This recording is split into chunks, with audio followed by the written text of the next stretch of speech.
Now, let's go to America, brothers and sisters. Now, in America, the campaign of presidential candidate this time, Donald Trump, brought the issue of anti-Islam. And surprisingly, brothers and sisters, this campaign has a big support of public. Dr. Zakir Naik. So, what do you think behind this phenomenon? What does it indicate? No, I believe that we find that anything which is popular, they do have enemies. Yeah.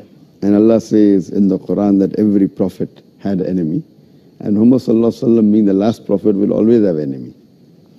So I feel that people like Donald Trump, they prove the Quran right. Allah says in Surah Furqan, chapter number 25, that there will be an enemy for Muhammad Sallallahu Alaihi Wasallam. And since Muhammad Sallallahu Alaihi Wasallam, his message is going to be till eternity, there are bound to be critics and enemies of Islam and of Prophet Muhammad. So these people are proving the Quran right, because in spite of all these things, Islam is spreading. Allah says in the Quran, in Surah Imran chapter 3 verse 54, Allah says, Makaru makarallah wallahu khairul makirin. They plan and plotted, Allah too plan. Allah is the best of planner. If you see after 9/11, the media war on Islam and throughout the world, normally people should think that now Islam should perish, na'uzubillah. Well, they cannot. But we find that more people want to know what kind of religion is this. And we find that in USA alone, in a span of about 9 months after 9/11, 34,000 Americans accepted Islam. In Europe alone, in a span of 10 months after 9/11, more than 20,000 Europeans accepted Islam. So more they are trying to attack Islam, more Islam is spreading. I believe that such type of people, in the long run, it is benefit for Islam. People want to know what is this religion. And whenever people attack Islam, and you find that in the long run, it benefits Islam. All right. That's fantastic. Now, Dr. Zakir Naik, do you agree if I say that now Muslims are caught up with efforts to restore the image due to Islamophobia campaign in the West?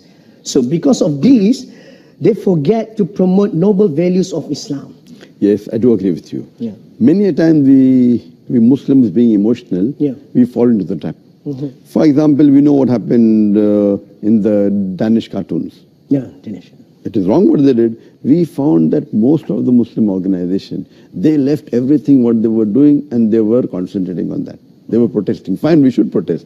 But that doesn't mean that we stop our activity. So if an organization was suppose doing 100 points work, they focus all their attention on replying to the Danish cartoon, and out of 100, they only do 5 points work. So imagine if all the organization do that, it will be a loss for the Muslim Ummah. What we require, there should be specialized organization to take care of this. And I've given a talk on this, how this should be dealt. What we do, we become emotional. Fine, we disagree with it. But don't become so emotional that whatever positive work you are doing, you also stop that. So if he is attacking Islam, we don't leave everything. You leave everything and you only go and reply to that. I mean, for example, as I told you earlier, that anyone that is popular, they're bound to be criticism on him. I mean, for example, if you go on the Google and if you type my name, there'll be about approximately 15 million websites which has my information. I would say approximately 15 to 20% would be against me. So when a person gets popular, there are bound to be enemies. Initially, I had a perception that when anyone gets popular, the percentage of enemy remains the same. For example, if there are 100 followers, then 1 is the enemy. If you have 1,000 followers, then 10 is the enemy. If you have 1,000,000 followers, then there will be 10,000 enemy. The 1% remains the same, or 2%, or 10%, what the percentage, it remains the same. But later on, I realized that it's not like that. If you see the seerah of the Prophet Muhammad Sallallahu Alaihi Wasallam, when he started preaching Islam, initially he had 5 followers, no enemies. It became 50, 100, no enemies. When it started increasing, then the enemy started appearing. Today, the most popular human being in the world is Muhammad Sallallahu Alaihi Wasallam. Even according to Michael H. Hart, even according to non-Muslims, the most influential human being in the world is Muhammad Sallallahu Alaihi Wasallam. Today, if we know that there are about 1.8 billion Muslims, and maybe another 100 more million maybe non-Muslims who may be liking Muhammad sallallahu alaihi wasallam, you can say 2 billion Muslims who may be liking Muhammad sallallahu alaihi wasallam.